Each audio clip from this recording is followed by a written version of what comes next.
Assalamualaikum warahmatullahi wabarakatuh. Halo sobatku, kita ketemu lagi dari ilmu alamiah kakek. Kata orang, kakek-kakek adalah orang zaman dulu, katanya ya. Ya betul, namanya kakek-kakek ya. Itu ada orang zaman dulu. Dan saya adalah kakek-kakek. Nah, begini saudaraku, ada teman yang mengatakan bahwa masa lalu itu sudah mati, masa yang akan datang itu fiktiviti katanya. Terus masa sekarang masa apa?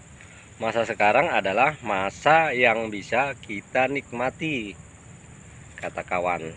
Itu betul sobatku. Jadi masa dulu itu udah lewat, udah nggak ada lagi ya, nggak bisa kita ulang kembali, nggak bisa. Tapi kalau bernostalgia bisa. Dan masa yang akan datang itu penuh tanda tanya, penuh misteri. Kata orang modern dibilang fikti-fikti. Apa betul? Ya mungkin betul ya. Jadi apa yang bisa kita nikmati sekarang, kita nikmati gitu ya. Jadi apa yang bisa kita nikmati yaitu ilmu dari kakek-kakek kita dulu, atau pengalaman-pengalaman dari orang-orang yang terdahulu dari kita. Pengalamannya apa itu? Pengalamannya ya macam-macam lah. Lihat bidangnya. Kalau pengalaman dari bidang saya adalah pengalaman bidang pertanian atau penyuburan tanah, sahabatku. Itu yang bisa saya nikmati. Maka dari itu saya membuat tanaman-tanaman ya. Walaupun nggak banyak, tapi cukuplah menghibur di masa-masa tua sekarang ini kan. Cukup menghibur hati karena melihat tanaman-tanaman kita subur tuh. Ini adalah tanaman cabai saudaraku. Tanaman cabai ini saya tanam sendiri, pakai tangan saya sendiri, tapi pakai ilmu alamiah kakek. Bagaimana caranya? Kok bisa ya cabai sampai seperti ini suburnya, sampai besar-besar seperti ini daunnya, sampai segini-segini sobat daunnya. Bagaimana itu ya? Nah ini pakai ilmu apa ini? Ilmu-ilmu kakek lah, ilmu-ilmu kakek zaman dulu. Nah ini sampai setinggi kita ya, sampai segini dia. Nah, segini dia tingginya, sampai setinggi kita. Oke, pakai ilmu alamiah, nggak payah-payah ini ilmunya saudaraku.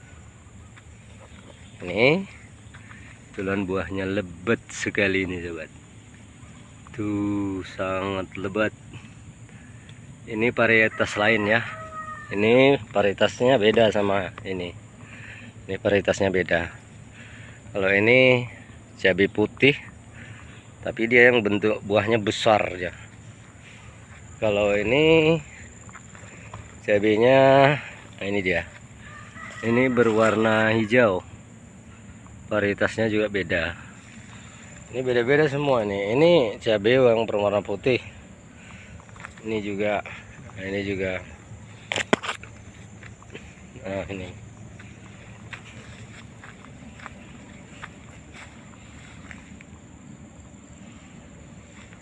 tuh.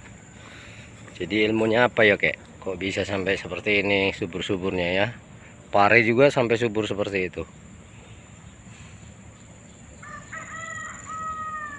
Nah begini ya kawan. Sebelum saya tanam dulu ini cabai kan. Sebelum saya tanam cabai ini, waktu itu di bawah ini saya gemburkan ke sekeliling kan, sekitar 2 jengkal lah, lebar 2 jengkal kita gemburkan.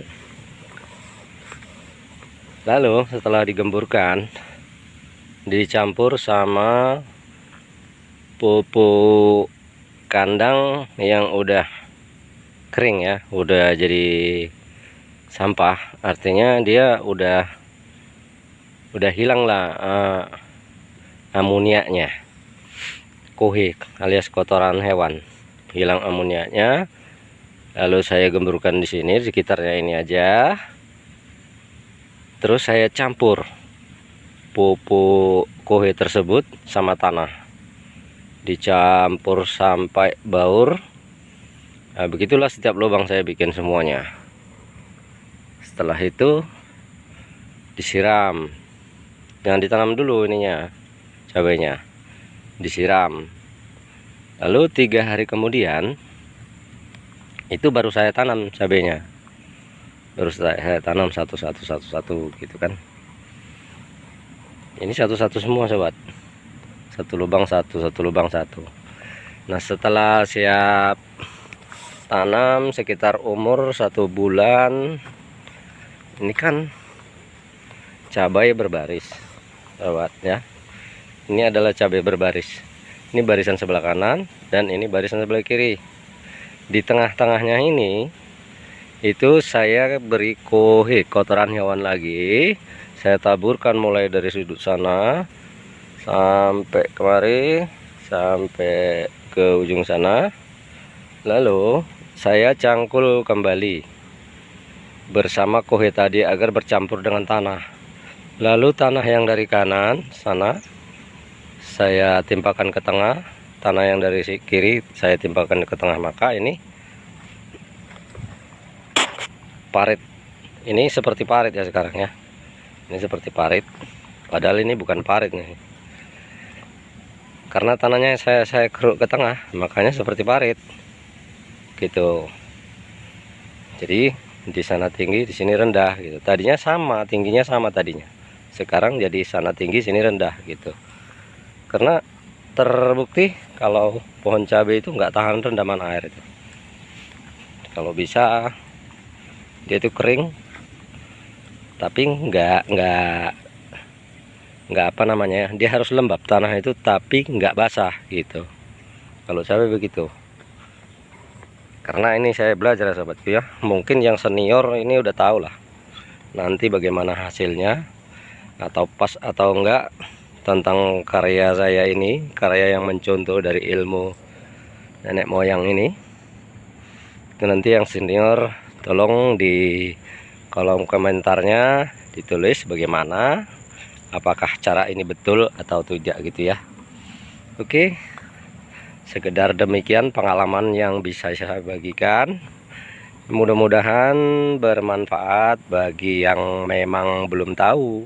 Saya juga bukan profesional tentang ini, saya hanya belajar-belajar dan meniru ilmu-ilmu kakek saya dulu gitu sobat. Oke, salam buat keluarga, semoga sehat semuanya, amin.